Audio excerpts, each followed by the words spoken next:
pretty similar, right? Exactly. So again, 3 Republicans, and all on paper, their ballot designation is businessmen. So they appear the same. That's where you have to look at endorsements. Who's behind each of these candidates? These are the demands these workers have been making now for weeks.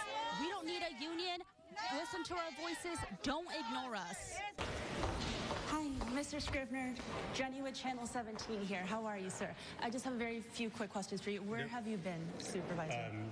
Under the advice of counsel, pursuant to the advice of counsel, I'm not going to comment. May I ask if the allegations of child sexual assault are true? I'm not going to comment. Okay. Are you receiving special treatment, Mr. Scrivener?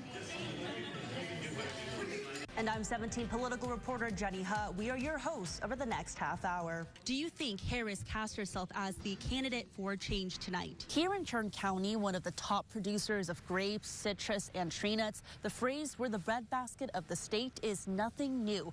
Good evening. Behind me, you can see the smoke and the flames from the Boral fire. I think really the best way to categorize this is to say that the fire is raging. Harris's last-minute transition to the top of the Democratic ticket caused fervor and frenzy nationwide. Does clearing encampments solve the issue of homelessness? And if so, where should those individuals go? You have 60 seconds. The demographics of the district, as you know, it's majority Latino, leans Democrat, yet you have a Republican incumbent, and that's because of voter turnout. You and I know how important voter turnout is. Is it too early to see who may be the favorite out there in this race? I actually don't think it's too early to see. A lot of people are thinking Chris Parlier, that moderate Republican, and that's why Republicans and Democrats alike are supporting him and rooting for him. I may be dressed in 3 layers right now, but these people, they're not scared to brave the cold and enter the new year with a splash.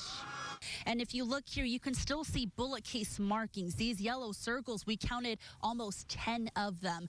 And the fire is still 0% contained last we checked, DC, but any idea when I-5 might be open again? Early Wednesday, we can expect another, perhaps a couple more results drops. Elections tells us the plan is to count all in-person ballots. Each of these flags also has a note from that family or individual explaining their concerns and why they want the flag to be displayed in this manner. Now, following that spill, this site is actually no longer in service. There were concerns votes being split between Vince Vaughn and Mike Boudreau could make room for a Democrat like Marisa Wood to slide into second place, potentially advancing with a Republican to the November general election. The former speaker hasn't been out and about in Kern County politics since his historic ouster, but McCarthy could once again represent us in Washington, D.C. From explosive cabinet appointments that sparked questions and in some cases ridicule to weighing in on how to keep the government funded, Trump is staying busy. These protesters say their efforts won't stop until a ceasefire is reached. Reporting from the Grapevine, Jenny Hutt, 17 News. Jenny Hutt, 17 News. Speaker, is Congress broken? No, Congress is not broken, and Congress should debate issues.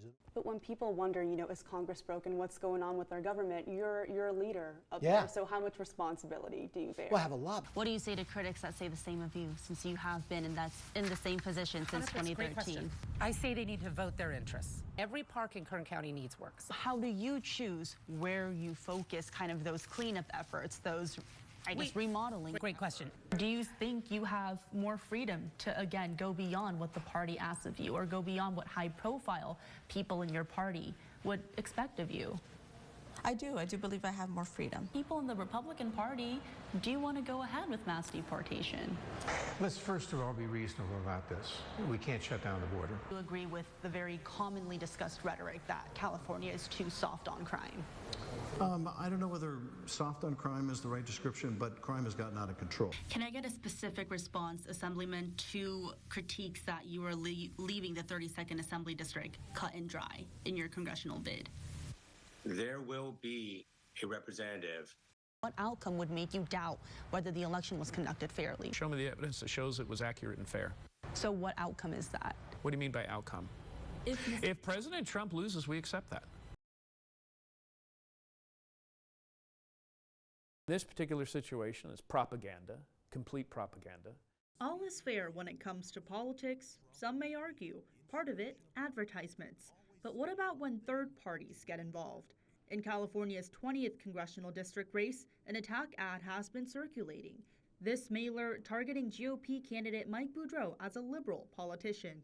But this ad is an independent expenditure by the Central Valley Values Political Action Committee and not authorized by any candidate or candidates committee.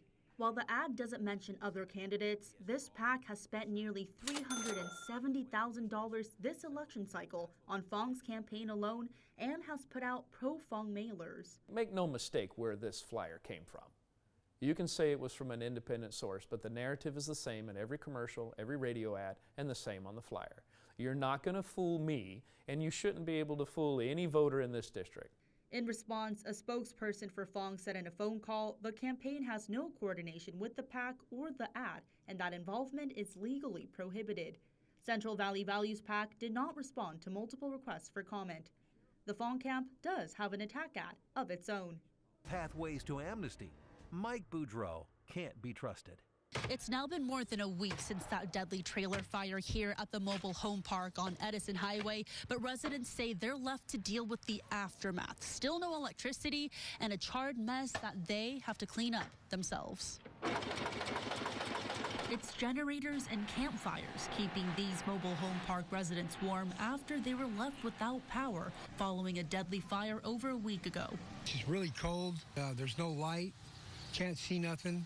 So it's just like back in the Stone Ages, you know? No power out here, no hot water, no electricity, no nothing out here. The trailer inferno killed 2 women trapped inside. The coroner's office says the victims have not yet been identified as their bodies are too badly burned. The Kern County Fire Department has launched an arson investigation.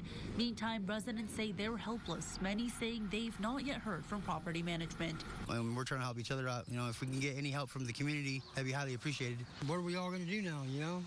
If they ain't gonna fix the power, what are we gonna do? Scott Wesley Perkins has been trailer hopping here for the past 5 months. Don't even think about taking a shower. You'll freeze to death. Oh, I haven't been able to shower, not once. Not once. Since the fire, not once. Monday morning, Perkins and his neighbors were attempting to get their generator going, and cleanup efforts continue. Another resident tells 17 News she and her husband are moving and scrapping their trailer after it was badly burned. A week after the fire, the sheriff's office offered few details. A spokesperson would say only that there's enough reason to investigate the case as a homicide, but wouldn't say if there's a suspect or suspects and whether there's a killer on the loose. But the department says based on their investigation so far, there's no concern for public safety. According to the California Department of Housing and Community Development, the mobile park has 27 lot spaces. 1 unit fully burned, while 2 others were approximately 80% burned. Water, toilet paper, stuff that you normally would get at a store that's, you know, close by. We're far from a market or anything like that. And you can find the GoFundMes for the families impacted on our website, kget.com. In East Bakersfield, Jenny Hutt, 17 News.